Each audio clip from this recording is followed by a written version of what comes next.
I wish somebody had told me what I'm about to tell you before I started practicing meditation. Wolftelligence! Welcome back to the podcast. My name is R.E. In this episode, I'm going to talk about consistency with meditation. I wish somebody had told me this before I started meditating, but the most important thing in meditation is consistency. It's not about how long you go for, it is about how much you show up and how many times you meditate. I know that for me, when I started, I could only go for like 5 to 10 seconds at the beginning. It is very hard. It's pretty funny. It's paradoxical how the hardest thing to do is just to sit and do nothing and actually be aware of your thoughts, because there's so much running on the background in your mind that you're not facing because you're always busy with everything around you, with on your phone and on Netflix and just everything to distract you from what's going on within you. And that's something that I really used to struggle with until I started to really look inside and see why I was feeling how I was feeling.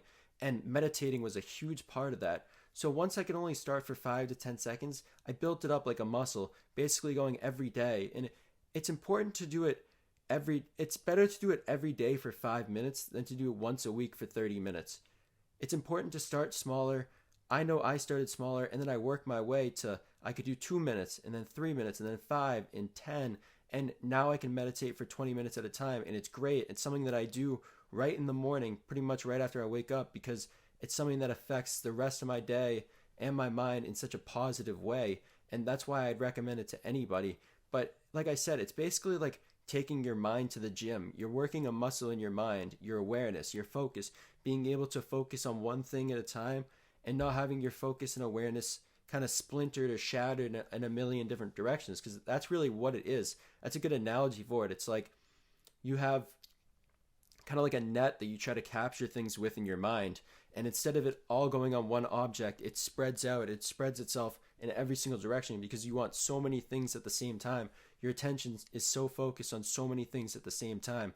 And like I said, start with small goals, small attainable goals, and attain them, and then make them a little bigger, and that helps you build confidence and not kind of get sidetracked, or get like you want to be feeling like you're building up confidence, like you're really getting these small wins. And that's also the thing with cold showers, that it's small wins, you build them up and build them up. But the big common misconception is that you have to like meditate for 30 minutes for it to work. Like, no, like start off something attainable, 5 minutes a day. If you can do that every day, build your way up, you'll start to notice you just becoming more mindful. And all mindful is really just you notice more things around you and inside you, because that's all the present moment is, what's around you and what's inside you.